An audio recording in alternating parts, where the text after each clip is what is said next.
ನಮಸ್ತೆ ಸ್ನೇಹಿತರೆ, ನಾನು ನಿಮ್ಮ ಪ್ರವೀಣ್. ಗುರುಭಕ್ತಿ ಯೂಟ್ಯೂಬ್ ಚಾನಲ್ಗೆ ಸ್ವಾಗತ ಸುಸ್ವಾಗತ. ನಾವು ನಕ್ಷತ್ರದ ಸೀರೀಸ್ನ ನೋಡ್ತಾ ಇದ್ದೀವಿ. ಯಾವ ನಕ್ಷತ್ರದವರು ಯಾವ ರೀತಿಯಾದಂಥ ಪರ್ಮನೆಂಟ್ ಆಗಿರುವಂಥ ಪರಿಹಾರವನ್ನು ಮಾಡೋದ್ರಿಂದ ಜೀವನದಲ್ಲಿ ಉನ್ನತಿಯನ್ನು ಸಾಧಿಸ್ತಾರೆ ಅನ್ನುವಂಥದ್ದನ್ನು ನಾವು ನೋಡ್ತಾ ಇದ್ವಿ. ಇವತ್ತಿನ ನಕ್ಷತ್ರ ಪುಷ್ಯ ನಕ್ಷತ್ರ. ಈ ಪುಷ್ಯ ನಕ್ಷತ್ರ ಇದ್ದಂಥವರು ಆನೆಯ ಚಿತ್ರವನ್ನು ಮನೆಯಲ್ಲಿ ಇಡುವುದು ಬಹಳ ಒಳ್ಳೆಯದು. ಆನೆಯ ಚಿತ್ರವನ್ನು ಇಡಿ ಅಥವಾ ಆನೆಯ ಗೊಂಬೆಯನ್ನು ಇಡಿ, ಆನೆಯ ವಿಗ್ರಹವನ್ನು ಇಡಿ. ಒಟ್ಟಿನಲ್ಲಿ ಆನೆ ಇರುವಂಥದ್ದು ಬಹಳಷ್ಟು ಮಟ್ಟಿಗೆ ನಿಮಗೆ ಏಳಿಗೆಯನ್ನು ಕೊಡ್ತದೆ. ನಮಗೆ ನೋಡೋ ಥರ, ಕಣ್ಣಿಗೆ ಕಾಣಿಸೋ ಥರ ಇರಬೇಕು. ಅರ್ಥ ಆಯ್ತಲ್ವಾ?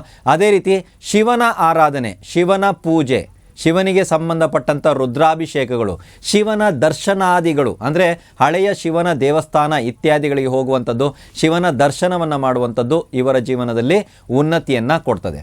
ಇವರು ದಾನ ಧರ್ಮ ಇತ್ಯಾದಿಗಳನ್ನು ಬಹಳಷ್ಟು ಅಶಕ್ತರಾದವರಿಗೆ, ಚರ್ಮವ್ಯಾಧಿ ಸಂಬಂಧಪಟ್ಟವರಿಗೆ ಅಥವಾ ಭಾರವನ್ನು ಹೊರ್ತಾ ಇರುವಂಥ ವ್ಯಕ್ತಿಗಳು, ನೀವು ಈ ಕೂಲಿ ಕಾರ್ಮಿಕರು ಇತ್ಯಾದಿಗಳನ್ನ ನೋಡಿದಾಗ ಭಾರವನ್ನು, ಅತಿ ಹೆಚ್ಚಾಗಿ ಭಾರವನ್ನು ಹೊತ್ತು ದುಡಿತಾ ಇರುವಂಥ ಕಾರ್ಮಿಕರಿಗೆ, ಅದನ್ನು ಬಿಟ್ಟರೆ ಚರ್ಮ ಸಂಬಂಧ, ಸ್ಕಿನ್ ಸಂಬಂಧಪಟ್ಟಂಥ ಸಮಸ್ಯೆ ಇದ್ದಂಥ ವ್ಯಕ್ತಿಗಳಿಗೆ ಇವರು ದಾನ ಧರ್ಮ ಇತ್ಯಾದಿಗಳನ್ನು ಮಾಡಬಹುದು.